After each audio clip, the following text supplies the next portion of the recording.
Browns winners over the Jets here at Cleveland Browns Stadium, and that means, Mary Kay, the Cleveland Browns, for the first time since 2020, are back in the playoffs. Yeah, it's very exciting. It was so much fun down here on the lakefront at Cleveland Browns Stadium today. The stadium was rocking.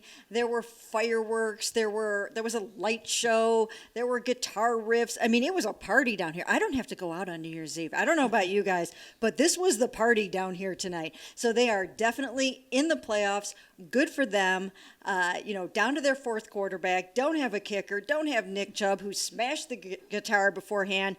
So the fans were just on fire tonight. It was a blast. Good for them. So I have an excuse. If somebody asks me to do something on New Year's Eve, I can say, no, I was at Cleveland Browns Stadium on Thursday. I don't need another party.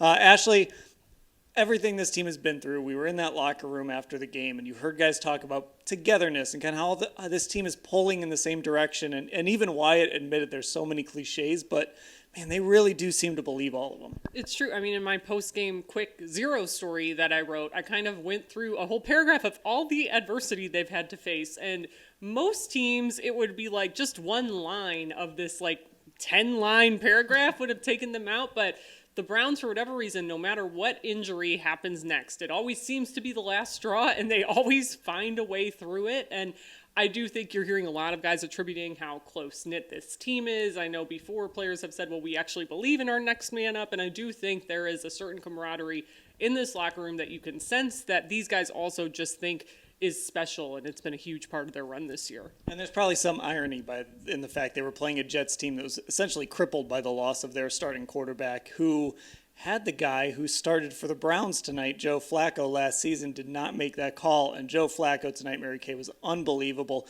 296 yards in the first half of this football game. The passing game really only slowed down after Elijah Moore went out, and they were kind of out of receivers. But it was an incredible performance once again by Joe Flacco. It really was. And you have to remember that Amari Cooper was a late scratch before the game. It was a last-minute thing. He was going to try to play. He went out there. He warmed up. It didn't go well. So not only did he lose Elijah Moore in the first half, he was out without Amari Cooper. And somehow they still got it done. David Njoku had a big game. Jerome Ford had a big game. Somehow this team finds a way. And this was the number 2 pass defense in the NFL that he threw for 296 yards on in the first half.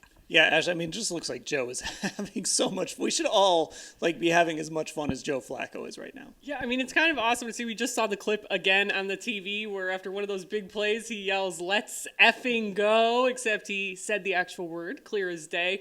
And it is just such a cool story. I joked in my story today, like Kevin Stefanski uses that phrase of, you guys are the wordsmiths, whenever we kind of ask him to put something in context. And I think with what Joe's doing, what this team is doing right now, there really are just no words to describe how special it is. And like Mary Kay said, 296 yards in the first half. Who would have thought he would be able to pull that off without Amari Cooper out there at all? Okay, well, Browns fans, your weekend of football is not over because there is a very important game that you have to watch on Sunday. Because even though this team has clinched the playoffs, I kind of said what they've done this year has made the unbelievable believable. Well, they still have a chance to win the AFC North, Mary Kay, but it starts with Baltimore. They've got to lose to Miami on Sunday. If that happens, the North is still in play. Even the number 1 seed is still in play going into Week 18. Yeah, I mean, it would set up a huge AFC North finish in the last week of the season.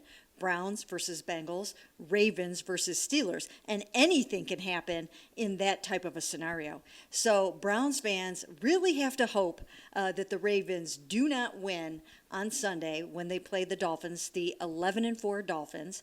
And Joe Flacco was even asked about that as he was walking through the locker room, and he was saying, yeah, I guess I do have to root against my former team now. So this could set up to just be an incredible story. Well, let me see if I get this rooting guide right. So root against the Ravens the next 2 weeks. Root for the Dolphins, then root against the Dolphins. And the Browns will be AFC North champs and number 1 seed, right? That easy, Ashley. It's that easy. And, not to be a Debbie Downer, but we were talking about this before the game. I am curious because I do think the Ravens are just a bad matchup for the Dolphins. In a similar way, I think the Browns would be a bad matchup for the Dolphins. Both have very physical defenses, I should say. Miami hasn't done well with those all year. So it's definitely interesting, and it is amazing that the Browns are still not only in the fight to win the division, but for that number 1 overall seed. Well, no matter what happens, they are in the playoffs. They will be at least the 5th seed in the playoffs, and it happened because they beat the Jets here at Cleveland Browns Stadium tonight, and we will cover it all at cleveland.com/Browns.